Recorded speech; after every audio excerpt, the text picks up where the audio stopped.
Hi friends, అందరూ ఎలా ఉన్నారు? ఈరోజు మనం ఎంతో టేస్టీ అయిన ఆవు పాలు జున్ను చేసుకుందాం. చాలా అంటే చాలా బాగుంటుంది. మెజర్మెంట్స్ చెప్తాను చూడండి. ఇవి మనం ఆవు వేయిన తర్వాత తీసుకుంటాం కదా, ఫస్ట్ పాలు ఇవి. అవే జున్ను చేస్తారు. ఒక గ్లాసు యాడ్ చేస్తున్నాను. మనం ఏ గ్లాస్తో అయితే జున్ను పాలు తీసుకున్నామో అదే గ్లాస్తో ఆవు పాలు, మీకు దగ్గర గేదె పాలు ఉంటే గేదె పాలు, ఆవు పాలు ఉంటే ఆవు పాలు యాడ్ చేసుకోండి. నేను గేదె పాలు యాడ్ చేస్తున్నాను. రెండు ఈక్వల్ క్వాంటిటీస్లోనే ఉండాలి. మీరు బెల్లము ఎక్కువ అంటే షుగర్ కొంచెం ఎక్కువ తింటామేమో అనుకుంటే హాఫ్ గ్లాస్ యాడ్ చేసుకోండి. మనం ఏ క్వాంటిటీ తీసుకున్నామో దాంతో.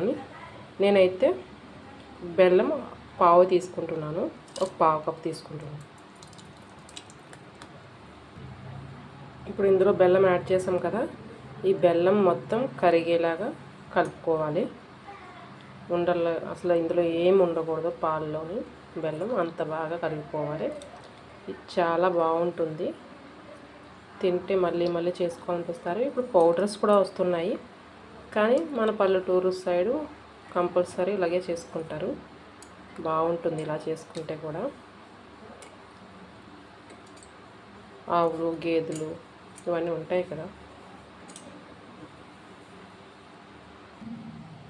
చూసారు కదా, మొత్తం అని బాగా కలిపేసుకున్నాము. బెల్లం మొత్తం బాగా కరిగిపోయింది. చూపిస్తున్నాను, చూసాను. ఇప్పుడు దీన్ని మనం వేరే బౌల్లోకి వడకట్టుకుందాము. ఎందుకంటే ఇందులో ఏమైనా డస్ట్ కట్ట ఏమైనా ఉన్నదంటే మొత్తం అన్నీ ఇందులోకి వచ్చేస్తుంది. కింద బెల్లంలో కట్ట ఏమన్నా ఉంటుంది కదా.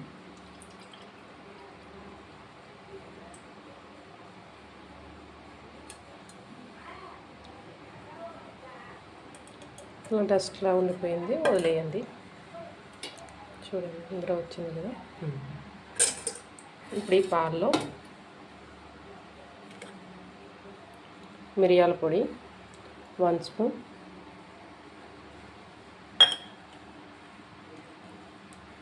మిరియాల పొడి ఎంత వేసుకున్నా పర్వాలేదు, బాగుంటుంది టేస్ట్. ఇందులో ఇలాచీ పౌడర్ ఒక పావు స్పూన్ స్మెల్ కోసమే. దీన్ని మొత్తం ఒకసారి కలిపేసుకుందాం.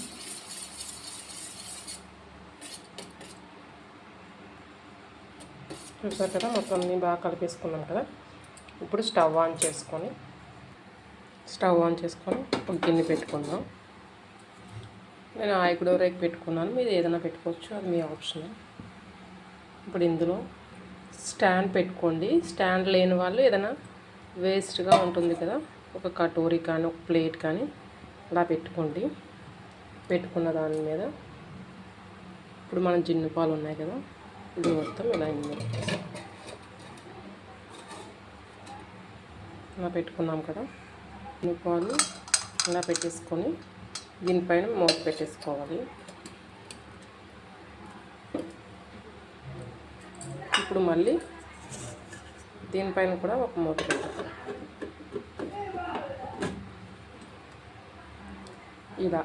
ఇలా పెట్టేసుకొని ఒక 20 మినిట్స్ 25 మినిట్స్ కుక్ అవ్వనివ్వాలి. అప్పుడు చూద్దాము. ఇప్పుడు చూద్దాము జున్ను తయారైపోయింది కదా.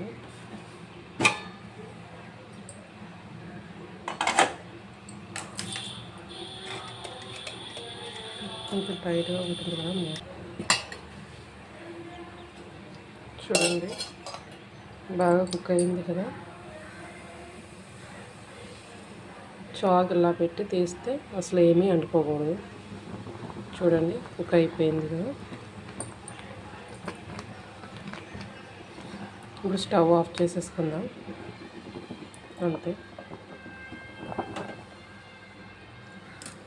మనం బయటకు తీసేసుకున్నప్పుడు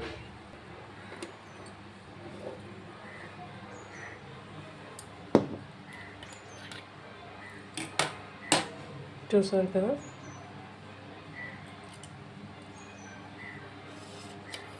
ఇలా కట్ చేసుకో. కొంతమందికి వేడివేడిగా ఉంటే ఇష్టం ఉంటుంది, కొంతమందికి చల్లగా ఉంటే ఇష్టం ఉంటుంది. మీకు ఎలా నచ్చుతుందో కింద కామెంట్ చేయండి. నేను ఒక పీస్ తీసి చూపిస్తాను.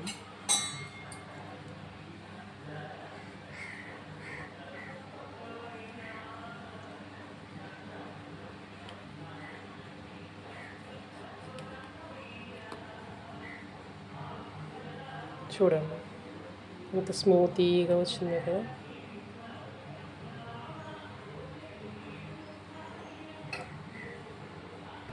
చూసారు కదా, చాలా అంటే చాలా బాగుంటుంది. మీరు కూడా ఒకసారి ట్రై చేయండి. చూడండి ఎంత స్మూత్గా ఉందో. అలా నోట్లో వేసుకోగానే ఫస్ట్ మీకే పెడుతున్నాను. ఇది ఎలా వచ్చిందో కింద కామెంట్ చేయండి. మీకు ఈ వీడియో నచ్చినట్లయితే లైక్ చేయండి, షేర్ చేయండి, సబ్స్క్రైబ్ చేయడం మాత్రం మర్చిపోకండి.